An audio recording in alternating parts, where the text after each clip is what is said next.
guys, welcome back to my YouTube channel, and for those of you who are new here, welcome to my YouTube channel, and those of you who have subscribed and are interacting with me in the comments, thank you so much.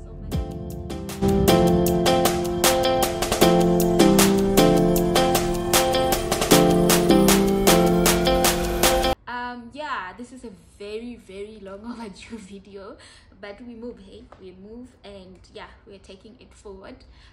So we are on the part 2 of how to nail your master's degree on record time, and on the first video you could see that it was just mostly a prep, how to prepare yourself, think about the proposal and all of that. And if you're like embarking on your master's studies this year, I mean, this is probably the right time to watch this current video. And yeah, I hope most of you guys used the first video to actually prepare yourself. And I emphasized a lot on the first video that you need to make sure that you present your proposal in time. And well, yes, you need to propose your study in time, but your study should have some sort of quality. You should put some work in it before you actually just go for presentations, right? Yeah, so in this video we are going to focus on how to actually have a proper study that is approved at the presentations, and some information on how to actually nail your presentation, your first presentation. Let's assume this is your first, and yeah. So first things first, the proposal should be of high quality. And yeah, who determines that the proposal is in high quality? You, of course. Yeah, but if you are this perfectionist person like me, just go and present when you're done, because at some point you'll have to just present it. Yeah, so the aspects of a proposal, and this is what a proposal must have, or these are the most important things that are supposed to be on the proposal. First, you need to have a proper topic. We spoke about preparing for your topic on the first video, but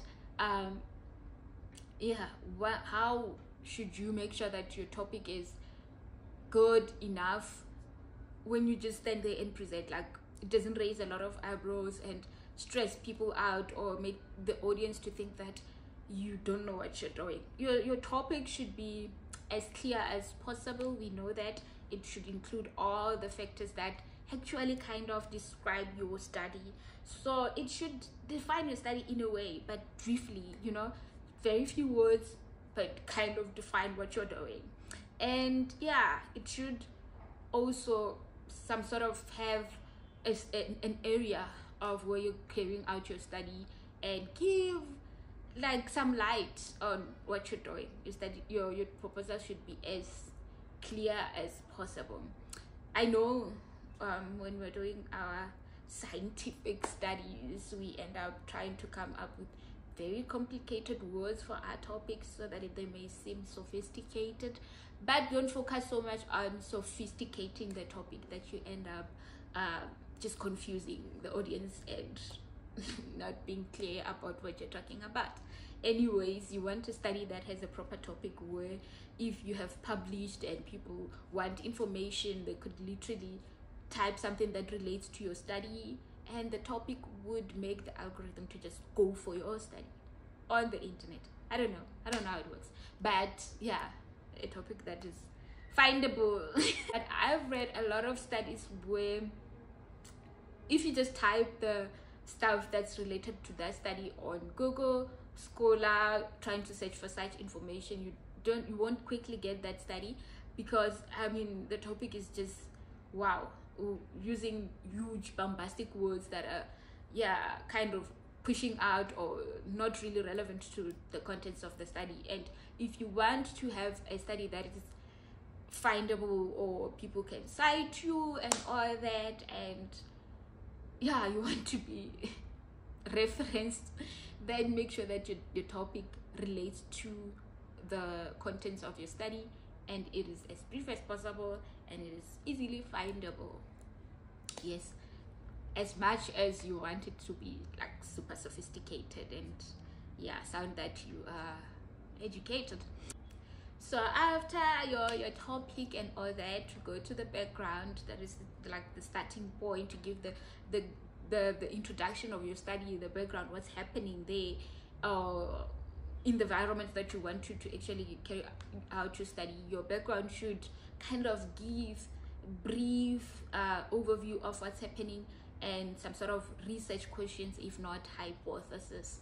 And then, or you can have both. I've seen a lot of people who would create a study that has both the questions and the hypothesis, while some just use the hypothesis to actually define the problem and all that. And yeah, it's a choice anyway, but you can use both or one of them, it depends. And then from your hypothesis and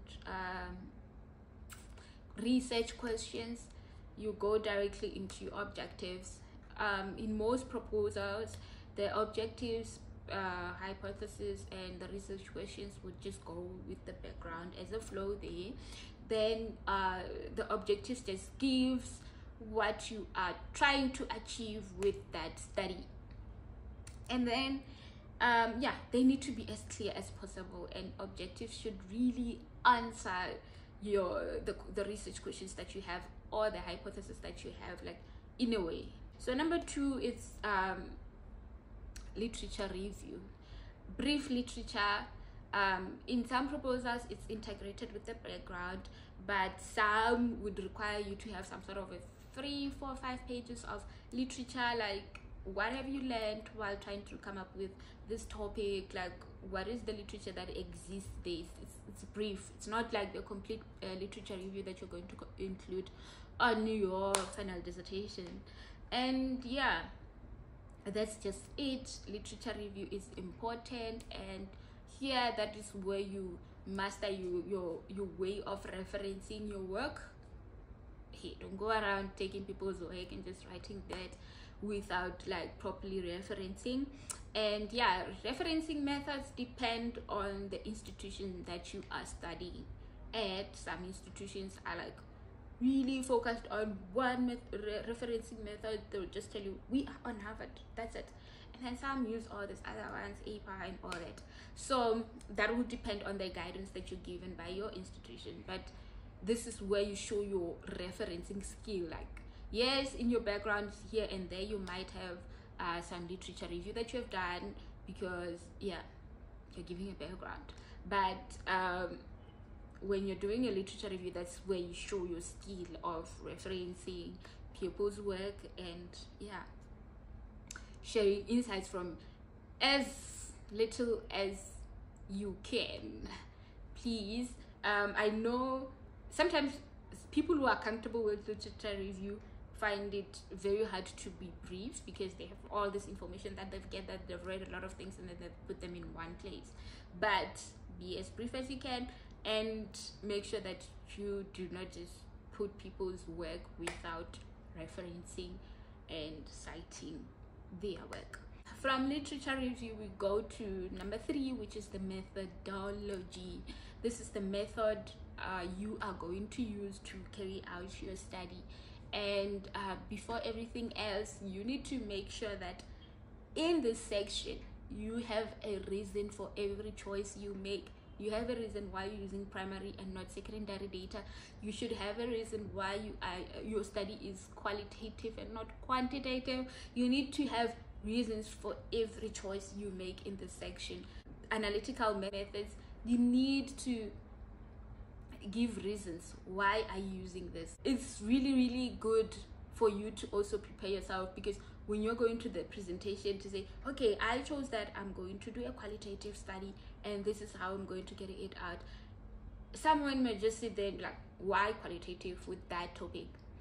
So you need to be clear about everything. You need to know why you are choosing things. I know as students, especially when you're like a first time research writer or whatsoever, you might just find someone having used this particular method and be like, I'm going with that, mixed methods or qualitative or quantitative. you need to choose and explain why you're using that. So I could say some people use qualitative and they give their reason why they're using qualitative, because the qualitative study and all that. And then some studies are naturally mixed methods where you need to kind of go as far as using quantitative or doing quantitative analysis, so that you can some sort of give values or quantities of what's happening beyond qualitative reasoning. So like at this point, this is a very hectic part of your proposal, because I show you, even the panel that's gonna sit there to judge your proposal, they will have a lot of questions here. First, they will have a lot of questions on your topic, and then your background will explain your topic, obviously, and then your literature, obviously, it's just building on other people's studies, like not that deep. But here, this is where you become so strategic and make sure that you have reasoning for everything that you do here, because it's very, very, very important. And then after preparing your methodology, choosing the type of study that you're carrying out and how you're going to collect data, here you also explain how your data collection will be done, or if you're doing a primary study. But if you're doing a secondary data, you also explain the source and how reliable the data is. After choosing that particular proposed method, we go to the next chapter, or the next section. I said sections anyway, which is the significance of the study. I think this is self-explanatory because you need to give the reason why this study of yours is significant at this particular time. Why should resources be put to carry that particular study? We don't just carry out research just to have fun, to say, okay, I'm going to research the number of people who eat sweets, and then what's the significance in the field of your study? Like how impactful is carrying out the study of yours going to be? Like, you need to provide the significance of your study. And then after giving the significance, here we go to ethics. I think ethics, you can attach them to your methodology or just have them as the last part. Ethics statement you should make sure that the data that you're going to use is as ethical as possible. Like, you should consider people's privacy, you should consider a lot of things that have to do with confidentiality and stuff like that. So your study should be as ethical as possible, so you need to look at all these things. And then that is your proposal. It might be 10 to 15 pages, depends. And then lastly, you need to have a list of references. Some reviewers are just so crazy about referencing, so you just don't want to find yourself having your study not being approved because of reference. So you need to make sure that your reference is as consistent as possible. Your referencing is as consistent as possible based on the method that you're using, and there's just no drama going on there. I believe we were taught referencing throughout if you're going to carry out your postgraduate. So here, focus on consistency and making sure that it's perfect. And then that is your proposal, 10 to 15 pages if possible, and you are there, you have your document. Obviously, you're going to submit it before you actually go to present. Now you're preparing your PowerPoint presentation. Your PowerPoint presentation is also very important. The people who just sit there in the panel just to judge how you present your ideas. So it should be as brief as possible, attractive, of course, speak to the audience, and just put the key points, and make sure that maybe you have other notes somewhere where you can refer to remind yourself when you are presenting. So how do you prepare yourself when you're going to presentation? Yes, you have your PowerPoint prepped, you're ready, you're good. And then you also have um, your proposal submitted, which will obviously be in the hands of people who are sitting there ready to judge you. Some will have their red pens in their copies, like having pointed it out while they were reading, and now they are ready to ask you questions. And yeah, you should, one big advice is, yes, you should approach the presentation with confidence, because that is very, very important. You don't want to give the panel an idea that you are not sure of what you're talking about. So you need to be as confident as possible, but confidence without understanding is nothing.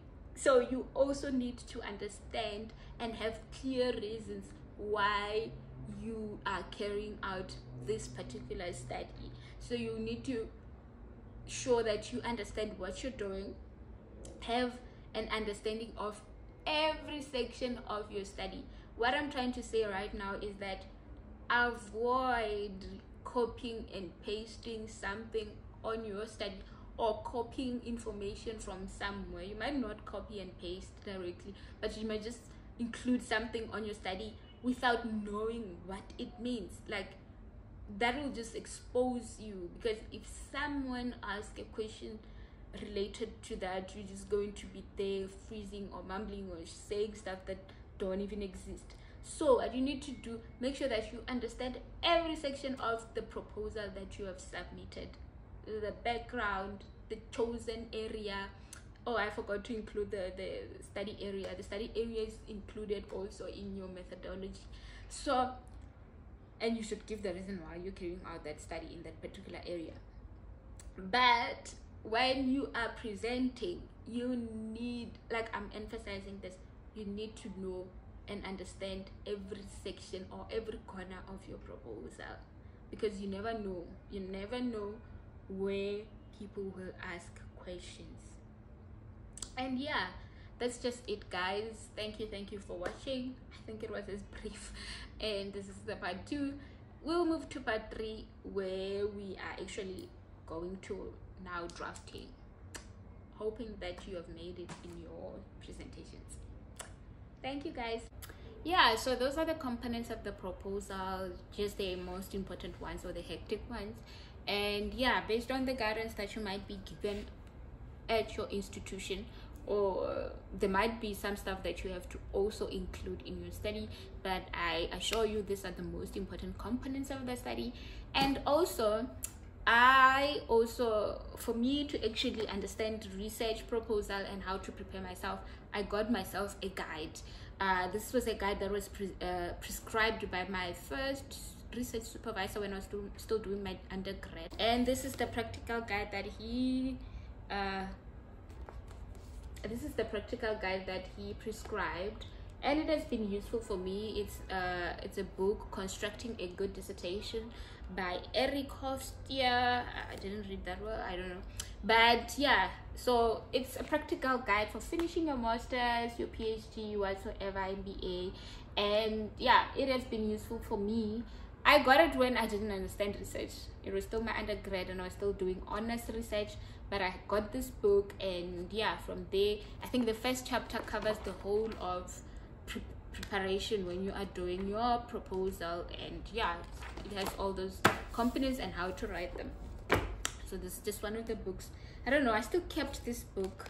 Maybe I might use it one day, but yeah. Anyways, let's do a giveaway. Anyone who wants this book, share. What can I do?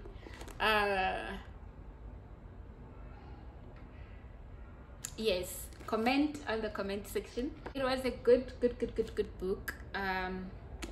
This is a practical guide, and yeah, I used it a lot for my masters, and I believe it can be useful for someone even when they're doing their PhD, the MBA, and whatsoever. So if you want this book, I got it at Fanscake, and I'm also giving it away on this video. So if you are really interested, just comment on the comment section, then I'll give you this book. And also share this video with your colleagues and your friends and everyone else, and just yeah, encourage them to comment. Encourage people who are doing their masters or want to carry out their masters to comment so they can get this book, guys. Anyways, it's a good practical guide, and I'm usually a person who writes a lot in a book, but this one, I don't know, I was planning to sell it, so I was not writing a lot. I would just put sections to show that I would need to use it or something like that, folding and whatsoever, but I never wrote in it. It only has my name, and that's all, because I was planning to sell it, but instead of selling it, I'm gonna give it to my subscribers. Anyways, that is a good book that I had, and thank you so much for those of you who subscribed, and I encourage all of you to please subscribe. If you watch this video, please do subscribe. It's free, guys, to subscribe. Yeah, thank you for watching, and be on the lookout for for part 3, where we'll be talking about other contents that are included in this book, and the stuff that we'll be doing when we are now approved and writing the report.